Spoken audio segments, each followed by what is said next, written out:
When's the last time that you read anything in the Bible from 2nd Chronicles? I have to confess that it's been a while for me. You know, a chronicle is like a newspaper. We have the Daily Chronicle of Superman fame. But 2nd Chronicles is one of those books of history in the Old Testament that often we find boring, or maybe we, in the read through the Bible in a year program, just kind of move quickly through it. But the other day I was reading it and I came across something in a story that I love that I had kind of forgotten, or maybe hadn't paid enough attention to. 2nd Chronicles 20, verse 12. And the setting is this. Jehoshaphat is king of Jerusalem. And there is a vast number of soldiers, a vast army approaching the city. There is no way that Jehoshaphat and his army can defeat this huge, strong foe. And Jehoshaphat in verse 12, the first half of verse 12, utters these words: "We do not know what to do." We like our leaders to be confident and strong and to always know what to do and to say the right word at just the right time. And here's the king, the leader of the nation and of the army, and this time of crisis, and he says, we do not know what to do.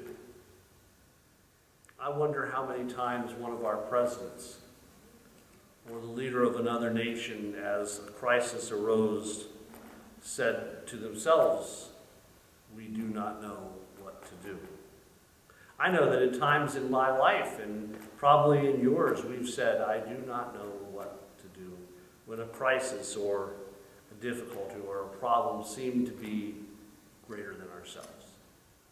So as this army is approaching the city of Jerusalem, as Jehoshaphat is greatly challenged by the size and scope of the foe, as he believes that the city will fall unless there is something miraculous that happens, he assesses the situation, and in the first half of verse 12 says, we do not know what to do.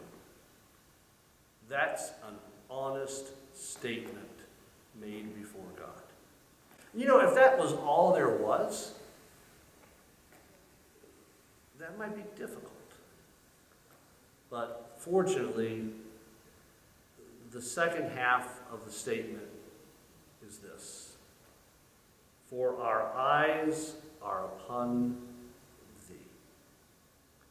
Who is thee? Our eyes are upon God. The God who brought into existence the nation of Israel, the God who brought into existence King Jehoshaphat and all the people in the land, the God who is with us always. We do not know what to do, but our eyes are upon thee. When we run into difficulty and struggle, that's where our eyes need to be, not upon the problem, because when we're focused on the problem, it gets bigger and bigger and bigger, and we get smaller and smaller and smaller. But our eyes are upon thee because we trust and believe and know that God can do anything. God is greater than anything, and that God will work it out. The Bible tells us, we know that all things work together for good, for those who are called according to God's purpose.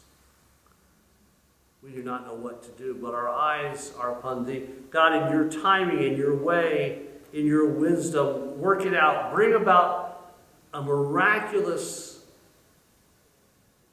way of saving the people, of saving the nation, of saving the king. So what happens?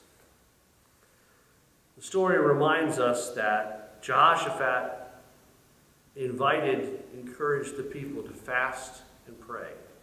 And the king himself fasted and prayed. And God answered their prayers. The army was soon defeated in a miraculous way. The people of Israel didn't have to fight. Not a single Hebrew soldier was lost. For our eyes are upon thee. God worked it out. Now, I have to tell you, 2 Chronicles was written a long, long, long time ago. Really long time ago. But the truth remains the same. When we are faced with situations where, like Jehoshaphat, we look out and we see the problem, the difficulty, we see the dilemma that we're facing that seems too big for us to handle, we exclaim, I don't know what to do. I don't know how to handle this. I don't know what to say. And it's at that point that when we can honestly say the second half, for our eyes are upon you, are upon God, that God's power and love and grace and forgiveness and hope and peace and all the wonderful things God brings become a part of, become present to our problem. And there is no problem greater than God. I don't know what's happening for you today. Maybe you're ill. Maybe you've lost a loved one. Maybe the reality of COVID-19 is overwhelming you. I know I'm getting really, really weary of it being here and around, and I'm ready for that vaccine that's maybe coming or some other answer. But in the midst of our not knowing what to do, trust me, God knows what to do. And God will do those wonderful things if we would open our eyes and look to God and give God the chance. 2 Chronicles 20:12. For we do not know what to do, but our eyes are upon thee.